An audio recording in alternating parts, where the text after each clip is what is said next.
With the recent announcement of Star Wars Hunters, it has me excited for another game set in the galaxy far, far away. And we know the game is coming out on mobile and Switch on June 4th, and I'm well aware the game has been soft launched in different regions, so if you played it, let us know how it is. But here is everything we know about the game from a lore standpoint. Hunters takes place on the planet Vespaara, and from the official website, you can find anything on Vespaara as long as you're willing to pay for it. Found on the planet's southern pole, perpetually angled away from the sun, this rocky oasis lives in eternal twilight. With every hour considered magic hour, it is the perfect location to put on a round-the-clock spectacle that the arena hosts. What's more, there is an amazing year-round aurora effect in the sky constantly shifting in reforms, appearing like a celestial audience of sinister red-purple eyes always staring down. The show never ends. Vespaara has only been seen in the game Hunters and the book Star Wars Hunters Battle for the Arena, which you can find in the link below if you want to read it for yourself. And the arena games are broadcasted via the Hut ship, the centerpiece of the arena complex, which is a one-of-a-kind custom-built command ship. The spherical emplacement hovers over the arena, covered in advertisements for the upcoming events and products. And the battlefields or arenas are located below the Hut ship, and they can be seen in the trailers, and there are 5 simulated environments like the Ewok Village, which is based on the forest moon of Endor, and this map includes a faithful depiction of the important Ewok cultural site. This battlefield is full of detail, reproductions of authentic-looking Ewok dwellings and structures. It's like you're actually there amongst the trees and high-rise platforms where the fall of the Empire started. The Mos Espa Pod Race. Hold on to your helmets because this battlefield is a wild ride, evoking the recreated vista of Mos Espa, home of the famous Boonta Eve Classic Pod Race and its environment. The pod race is where the arena owners have diverted their repulsor craft and pod races to fly through the Tatooine-inspired map to add to the chaos. The Dune Sea Outpost. This arena recreates an abandoned trading post on Tatooine where all manner of scum and villainy in the universe once conducted nefarious business deals. Characterized by Mos Eisley architecture, it is now the prime location for smugglers to hide their stolen bounty. The Death Star Crossfire. Players will navigate the crossfire of these warring factions as X-Wings and TIE Fighters swoop overhead, past heavy fire from turbo laser towers, navigating devastating crash sites and classic Imperial interiors in this exciting new arena experience.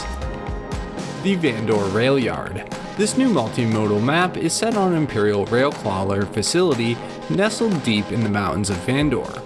Players will not only be up against their foes, but they will also face the challenges of steep cliffs, and you won't want to be hit by the moving trains passing through the map.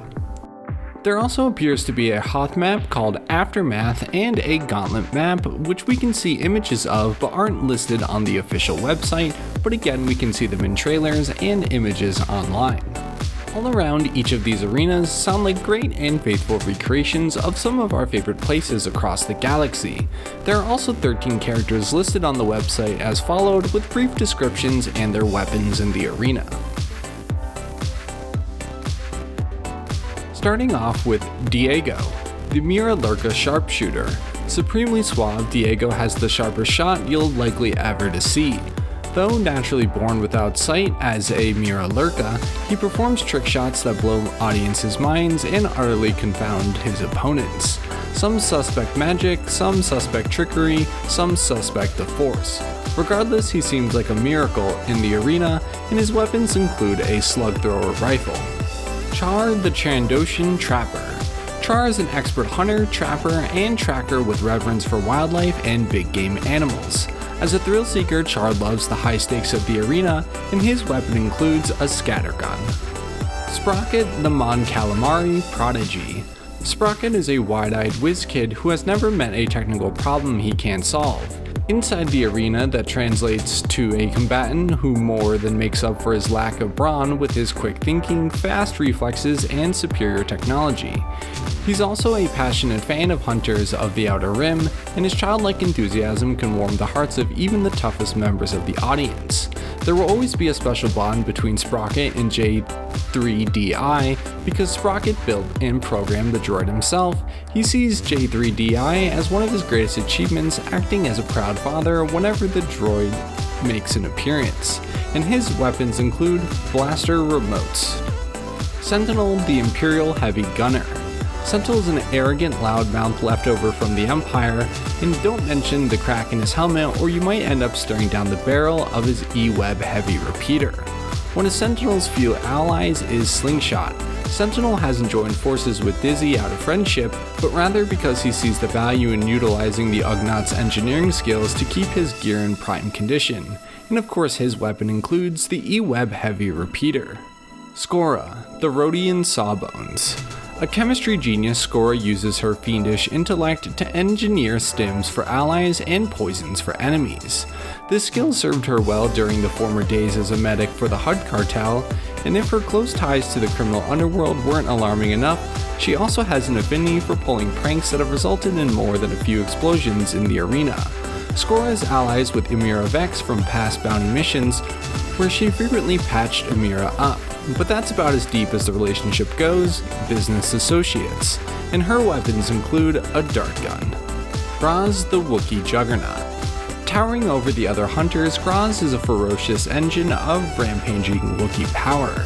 He is already well known throughout the galaxy for his days as a pro HUD baller, but Graz is ready to take his fame to the next level by conquering the arena. While renowned for his brute strength, there is also a softer side to Graz. He is always making time for his fans, whether that be an autograph or a crushing Wookiee hug. And one of his biggest fans is Ziana, who followed his entire pro HUDball career and is now thrilled to be fighting alongside him as a hunter.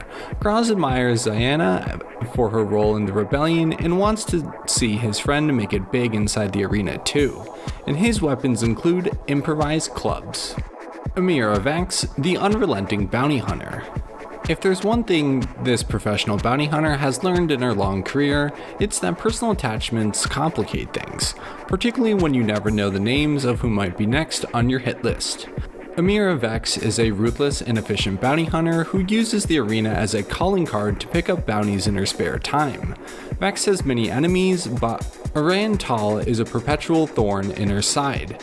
Aran sees all bounty hunters as dishonorable, while Vex views his holier-than-thou attitude as nothing more than pretty words. With such conflicting outlooks, these two can often be seen following any missions and insults both inside and outside the arena, and her weapons include a blaster rifle that appears to look like an A280. Ziana, the Rebel War Hero. As a veteran of the Rebel Alliance, Ziana symbolizes the fighting spirit of the heroic underdog. She's a born leader who can turn the tide of a match even when all hope seems lost, courageously leaping into battle to heal comrades and spur them forward into victory. Her arch-nemesis is Sentinel, whose loyalty to the Empire ignites Ziana's desire to fight for the dream of the New Republic, and her weapons include a blaster pistol which appears to be similar to Han Solo's DL-44. Raiv, the Darkside Assassin. It's good to be bad. Raiv is a menacing assassin adorned in gear that aspires fear and malice of a Sith Lord. She brings to life stories of the Sith that the audience has told to her children that make them behave. She's also quick-witted, and she has fast on her feet and just as likely to cut you down with sarcasm as her red lightsaber. The perfect foil to J3DI, Raiv represents the dark side of the Force, always keeping things in balance with J3DI's light. However, her ambition to be the star of the show makes that balance a tenuous one, and her weapons of course include a lightsaber. J3DI, the Jedi Droid. Custom built to provide an authentic Jedi experience, J3DI comes with an iconic blue lightsaber, and databank of Jedi wisdom and simulated Force abilities. Fans that doubt a droid can be a Jedi may soon be convinced otherwise when they see him fight in the arena. Sprocket is J3DI's closest ally as he built and programmed the droid himself, and they've been fast friends ever since, and his weapons also include a lightsaber. Utini, the Jawa Scavengers. These Jawa brothers are known for their scrappiness, whether it's their light-fingered approach to salvaging stuff from other hunters or their ability to convert seamlessly useless junk into devastating weaponry. They are sure to come out on top of the fight, and just as soon as they finish arguing over which Jawa should be on top that day, their biggest rival in the arena is Slingshot. It's no secret how much they'd love to get their hands on that droideka and take it apart and see how it ticks. They've offered to put it back together afterward, but Dizzy isn't confident it would come back to him with all the original parts. And their weapons include a pulse blaster and our caster.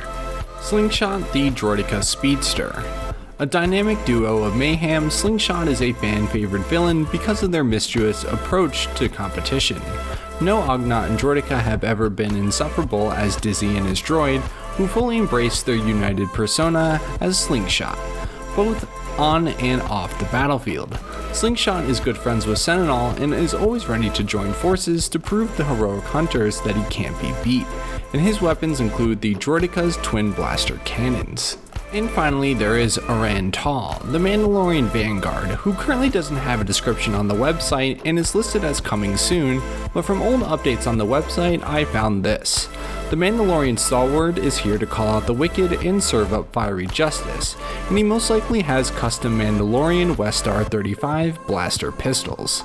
And that's it for all 13 characters, and they appear to be split up into 3 different class types: damage, tank, and support.